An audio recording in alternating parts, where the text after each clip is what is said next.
Hello everyone, welcome back again to the start. और यहाँ पर हम बात करते हैं startup, entrepreneurship and life skills के बारे में। और आज हम बात करने वाले हैं बिजनेस पार्टनर्स के बारे में, स्टार्टअप पार्टनर्स के बारे में, how to select the perfect और correct team for your startup, how to choose correct partner for your startup. Yes, अपनी टीम कैसे बनाएं, अपने पार्टनर कैसे सिलेक्ट करें, क्या क्वालिटीज़ होनी चाहिए उनमें, क्या बातें होनी चाहिए उनमें, कैसे टाइप की पर्सनैलिटी होनी चाहिए उनकी, जो आपके लिए बहुत बेस्ट होगा, आपके स्टार्टअप के लिए बहुत बेस्ट होगा। देखिए, कोई भी स्टार्टअप हम जब स्टार्ट करते हैं तो हमें एक फाउंडेशनल स्ट्रक्चर जब रेडी करते हैं तो एक टीम की ज़रूरत होती है।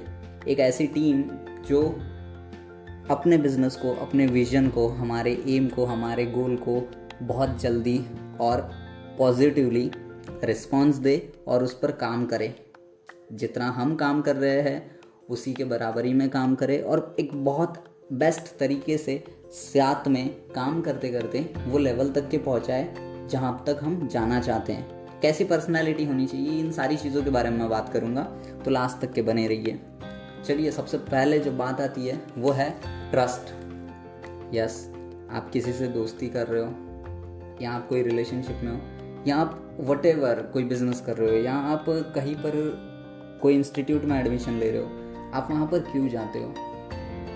एक ट्रस्ट होता है कि यस, ये नाम है, ये कंपनी है, मैं इस कंपनी का कोई प्रोडक्ट परचेस कर रहा हूँ, मुझे ट्रस्ट है वो कंपनी पे, मुझे उस प्रोडक्ट पे ट्रस्ट है, इसलिए मैं ख़रीद रहा हूँ। यस, द सेम वे आपका ट्रस्ट फैक्टर बहुत अच्छा होना चाहिए आपके पार्टनर के साथ। आपको विश्वास होना चाहिए उस पर और उसको भी आप पर, vice versa same thing. Trust factor यहाँ पे होना बहुत इंपॉर्टेंट है। ये बहुत नॉर्मल सी चीज़ है। अब ये ट्रस्ट किस पर हो सकता है? फ्रेंड्स पर हो सकता है, ठीक है। आपका बिजनेस पार्टनर, आपका स्टार्टअप पार्टनर आपके फ्रेंड्स हो सकते हैं। बहुत सारे स्टार्टअप्स में हम सुनते हैं 2 दोस्तों ने मिलकर ये कंपनी खड़ी कर दी, 2-3 दोस्तों ने मिलकर ये किया, कॉलेज के कुछ दोस्तों ने मिलकर कोई स्टार्टअप पे काम किया, ऐसा होता है। तो मैक्सिमम वे दोस्त होते हैं। अब वो कैसा दोस्त होना चाहिए, मतलब कौन सा दोस्त होना चाहिए और क्या क्या क्वालिटीज़ होनी चाहिए, चलो आगे बढ़ते हैं। सेकंड फैक्टर जो था फ्रेंडशिप, थर्ड की बात अपन करेंगे। देखो, फ्रेंडशिप में जो हमारा दोस्त है वो कैसा होना चाहिए, इस पर हमने बात करें। उसके गोल्स, तुम्हारे गोल्स यूनिफॉर्म होने चाहिए, सेम तरीके के होने चाहिए। ज़रूरी नहीं है कि वो कुछ और करना चाहता है और आप उसे ज़बरदस्ती अपने स्टार्टअप का बिजनेस पार्टनर बनाना चाहते हो, तो this will not work.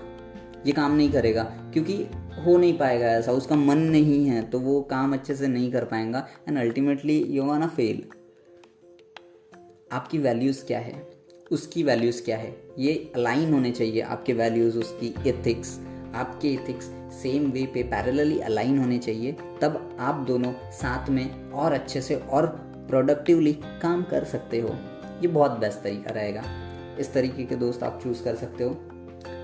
Yes, strengths, varied strength पे आपको फोकस करना पड़ेगा। जैसे कि अगर आप 3 या 4 लोगों की टीम है या फिर 2 लोगों की टीम है और सबको एक ही काम आता है, तो बाकी के काम के लिए तो फिर से आपको लोगों को हायर करना पड़ेगा। या फिर आप अगर सेल्स में एक्सपर्ट हो तो दूसरा ऑपरेशनल मैनेजमेंट में अच्छा चाहिए या कोई और चीज़ में अच्छा चाहिए, मार्केटिंग में अच्छा चाहिए, कोई प्रोडक्ट डेवलपमेंट में अच्छा चाहिए। यस, वेरिड स्ट्रेंथ होनी चाहिए आपकी, कि सारी डायमेंशंस में आपका काम टीम के थ्रू नहीं रुके। ज़रूरी नहीं है कि आपको हर चीज़ के लिए, मतलब हर एक डिपार्टमेंट के लिए एक हेड हायर करना पड़े। या फिर इनिशियली स्टार्टअप में तो देखो बेसिक है, कुछ भी ज़रूरत नहीं होती है, आपको सब कुछ खुद से करना होता है। मतलब सब कुछ, even from sales to marketing to pitch to anything, आपको सब कुछ खुद से करना होता है। तो आपकी कोर टीम इतनी स्ट्रांग होनी चाहिए कि मल्टीपल डायमेंशंस में वो लोग काम कर सके। तो वैलिड स्ट्रेंथ होना यहाँ पे आपके लिए बहुत अच्छा प्लस पॉइंट साबित होगा, जिससे कि अगर मैं कोई एक काम कर रहा हूँ और मेरा पार्टनर कोई दूसरा काम कर रहा है, तो सेम काम सेम टाइम में दोनों तीनों काम एक साथ हो सकते हैं, साइमल्टेनियस वर्क हो सकता है। Valid strength. नेक्स्ट चीज़ है रिस्पॉन्सिबिलिटीज़। यस, जो भी काम डिस्ट्रीब्यूट किया जा रहा है, जो भी ड्यूटीज़ डिस्ट्रीब्यूट की जा रही है, तो उसकी रिस्पॉन्सिबिलिटी होना चाहिए। बंदा रिस्पॉन्सिबल होना चाहिए यार, मतलब कि हाँ भाई, ये टारगेट है, लगभग इतने इतने दिनों में कंप्लीट करना है, ये रिस्पॉन्सिबिलिटी उसमें होनी चाहिए कि मैं उसे बार बार याद ना दिलाऊँ कि अब भी करना है। उसे खुद की रिस्पॉन्सिबिलिटी होनी चाहिए, उसमें इंटीग्रिटी होनी चाहिए कि वो खुद वो टाइमलाइन से पहले, वो डेडलाइन से पहले वो वर्क कंप्लीट करे।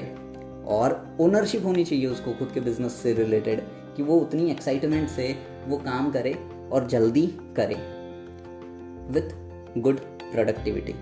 तो एफिशिएंटली आपका स्टार्टअप बहुत अच्छे से काम करेगा। बैलेंस्ड रिस्पॉन्सिबिलिटीज़ होना बहुत ज़रूरी है। नेक्स्ट थिंग इज़, और ये सबसे बड़ा गेम है जो नेक्स्ट थिंग मैं बताने वाला हूँ, that is money game. Yes, be clear, be absolutely clear about money game, कि आप कितना पैसा फंडिंग से ला रहे हो, या फिर आपने कहीं से लोन लिया है, या फिर आप अपने पास का पैसा अगर लगा रहे हो तो कितना पैसा कहाँ पर लगने वाला है, और आप कहाँ कहाँ पर कैसे वो पैसा यूज़ करने वाले हो, और एज अ बैकअप प्लान के लिए आपके पास कितना पैसा पेंडिंग में रखा हुआ है। यस, इसके बारे में क्लियर रहिए, और अपने पार्टनर्स के साथ भी इन चीज़ों के बारे में क्लियर रहिए कि उनसे अगर आपने कुछ पैसा लिया है, या फिर जो कुछ भी पैसा वो लोग इन्वेस्ट कर रहे हैं, तो उसमें पार्टनरशिप कितने की है, और कैसे कैसे ये वर्क होगा, कैसे कैसे वर्क चलेगा। एक परफेक्टली एक बैलेंस बना के बराबर तरीके से पता होना चाहिए, और किस तरीके से ये खर्च होगा या किस तरीके से इसको हम प्रॉफिट में कन्वर्ट करेंगे, ये सारी चीज़ें आपकी क्लियर होना पहले दिन से ज़रूरी है। मतलब ऐसा नहीं होना चाहिए कि आपने आज किसी बंदे के पास से पैसे लिए, आपने खुद के भी पैसे इन्वेस्ट किए, आप 4 लोग हों, स्टार्टअप वर्क कर रहे हो, और अल्टीमेटली कोई एक बंदा बोलता है कि नहीं मुझे अब नहीं करना, मुझे पसंद नहीं आ रहा है, एंड ऑल 1000 एक्सक्यूजेस दे देता है, तो उस दिन आप कुछ नहीं कर पाओगे। तो इसलिए मनी गेम के बारे में बिल्कुल क्लियर रहिए पहले दिन से। जितना ज़्यादा आप क्लियर रहोगे उतना बेस्ट होगा। नेक्स्ट थिंग इज़, स्किलफुल होना चाहिए आपका पार्टनर। आप ज़रूर इन चीज़ों पर फोकस करिए कि आपके पार्टनर में कुछ ना कुछ स्किल्स होनी चाहिए। लाइक वॉटेवर, वो कुछ भी हो सकता है, सेल्स टेक्निक्स हो सकती है, या फिर वो अपने प्रोडक्ट डिज़ाइन में एक्सपर्ट हो, या फिर वो मार्केटिंग में एक्सपर्ट हो, या फिर वो कोई भी चीज़ में, ताकि वो कोई एक डिपार्टमेंट अच्छे तरीके से संभाल पाए, वो खुद के कोई एक डिपार्टमेंट की ओनरशिप ले पाए। ऐसा वो स्किलफुल होना चाहिए, और स्किल्ड टॉकर भी होना ज़रूरी है। देखो यार, स्टार्टअप आप कर रहे हो तो it means obviously you are risk takers.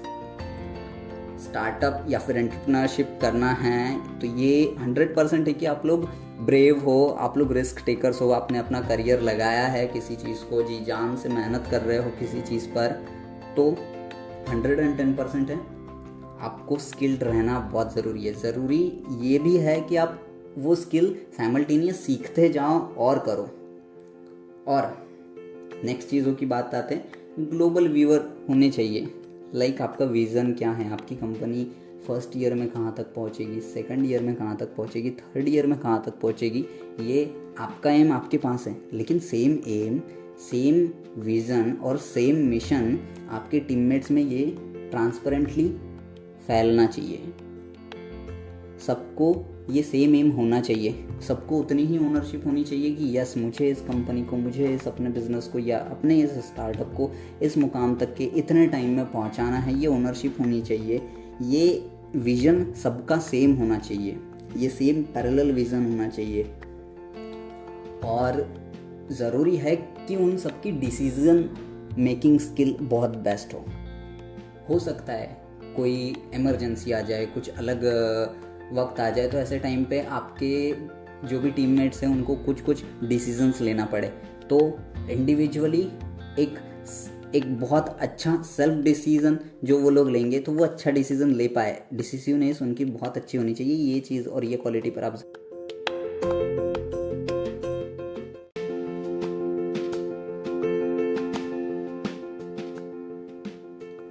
Visionary, yes, सबका विज़न सेम होना चाहिए, जिसके बारे में मैं बात कर रहा था अभी।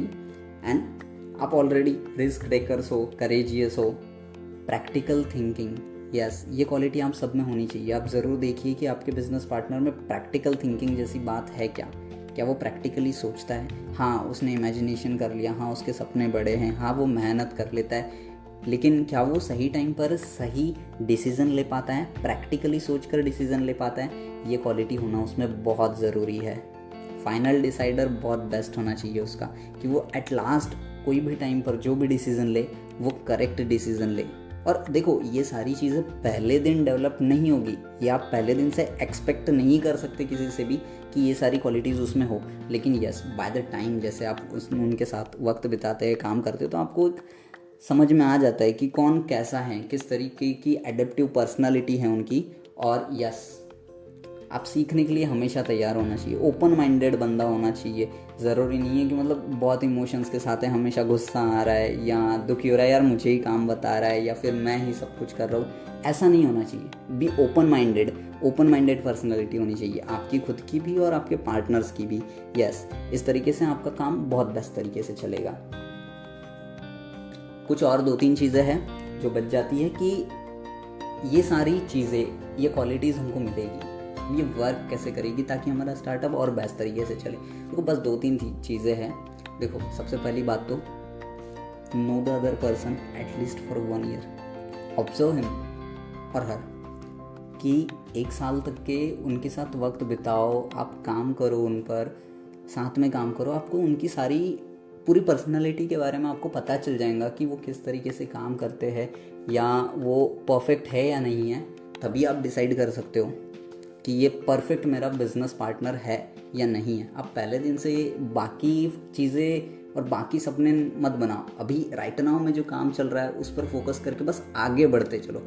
1 साल तक के कम से कम बस ऑब्जर्व करो, देखो, ठीक से परखो, पहचानो और काम कंटिन्यू करो। Same with the other partners and other teammates, ये कोर फाउंडेशन है। इसीलिए नेक्स्ट चीज़ है आपकी कोर वैल्यूज़ अलाइन होनी चाहिए। यस आप में इथिक्स होने चाहिए। सेल्फ डिसिप्लिन नाम की चीज़ होती है, टाइम मैनेजमेंट होता है और बहुत सारी, कि आप बात किस तरीके से करते हो, आप अपनी रिस्पॉन्सिबिलिटीज़ को कितना सीरियसली लेते हो। यस ये सारे आपके कोर वैल्यूज़, बिजनेस और या फिर एंटरप्रेन्योरल एथिक्स जिसको बोल सकते हैं अपन कॉर्पोरेट लैंग्वेज में, तो ये सारी चीज़ें आपकी अलाइन होती है या फिर पर्टिकुलर वो पर्सनालिटी में है क्या, ये चीज़ ज़रूर देखिए। और ये आपको पहले दिन से नहीं पता चलेगा। सेम थिंग आप 1 साल, कुछ 6 महीने, 1 साल तक के आप ऑब्जर्व करिए, आपको समझ में आ जाएगा कौन आपका करेक्ट पार्टनर है। एंड नेक्स्ट चीज़, अपनी ड्यूटीज़, अपनी रिस्पॉन्सिबिलिटीज़ को सही वक्त पर लेने वाला इंसान होना चाहिए।